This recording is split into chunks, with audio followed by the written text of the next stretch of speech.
విఘ్నేశ్వర స్వామివారి యొక్క గంగా తీర ప్రయాణ సందర్భంగా మీనరాశి వారు ఎలాంటి విధులను పాటించాలి? ఒకవైపు ఏళ్లనాడు శని ప్రారబ్ధ సంచార స్థితిలో ఉండడం, కుంభరాశిలో శని భగవానుడు వక్రగమన సంచార స్థితిలో ఉండడం, అర్ధాష్టమ కుజదోష ప్రభావం నుంచి ఎలా మనము బయటపడాలో ఈ వీడియోలో సవివరంగా సంపూర్ణంగా తెలుసుకుందాం. మీనరాశిలో ఏ నక్షత్రాలు వస్తాయి అనగా పూర్వాభాద్ర నక్షత్రం చివరి పాదం 4వ పాదము, ఉత్తరాభాద్ర నక్షత్రంలో 4 పాదాలు, రేవతి నక్షత్రం 4 పాదాలు కలిపితే మీనరాశి. అలాగే చాలామందికి పుట్టినటువంటి కాల సమయంలో డేటా బర్త్లో లేనటువంటి కారణం వలన పేరు యొక్క మొదటి అక్షరాన్ని అనుసరిస్తూ రాశిని తెలుసుకునే ప్రయత్నం చేయాలి. కనుక ఏ అక్షరాలు అంటే ది, దుమ్, షం, ఝ, ధ, దే, దో, చ, చి అక్షరాల వారందరూ కూడా మీనరాశి. మీనరాశి యొక్క అధిపతి దేవగురు బృహస్పతి.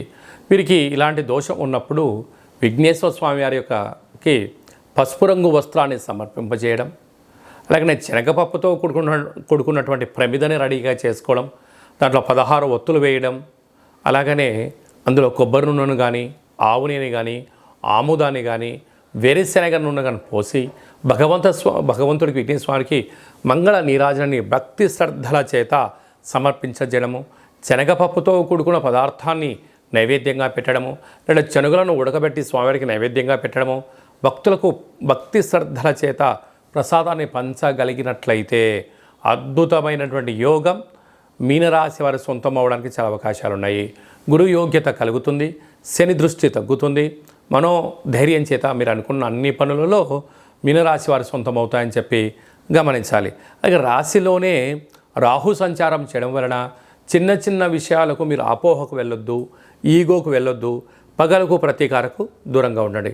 తృతీయంలో గురు సంచార స్థితి ఉండడం వలన గతించినటువంటి పెద్దవారికి మీరు మహాలయ పక్షాల సందర్భంగా మీరు వాడికి తృప్తి కోసం చేయగలిగినట్లయితే గురు యోగ్యత కలిగి, గురుబలం కలిగి అంతా మీకు శ్రీరామ రక్ష అని చెప్పి గమనించాలి. అర్ధాష్టమ కుజుడు సంచారం చేయడం వలన మీ జన్మ నక్షత్రం రోజున పూర్ణిమ, అష్టమి తిథి యందున దూరావాయు జల ప్రయాణాలకు దూరంగా ఉండండి, అపోహలకు దూరంగా ఉండండి, అనర్థానికి దారి తీయకుండా సౌమ్యంగా మాట్లాడండి, మౌనంతో జీవన విధానాన్ని పొందే మానవ ప్రయత్నం చేయండి.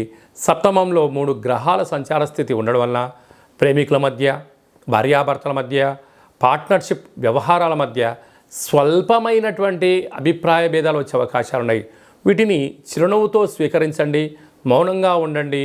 ఈ గడ్డు కాలాన్ని నెట్టుకపోగలిగితే మీనరాశి వారంత అదృష్టవంతులు ఎవరు లేరు అని చెప్పి గమనించాలి.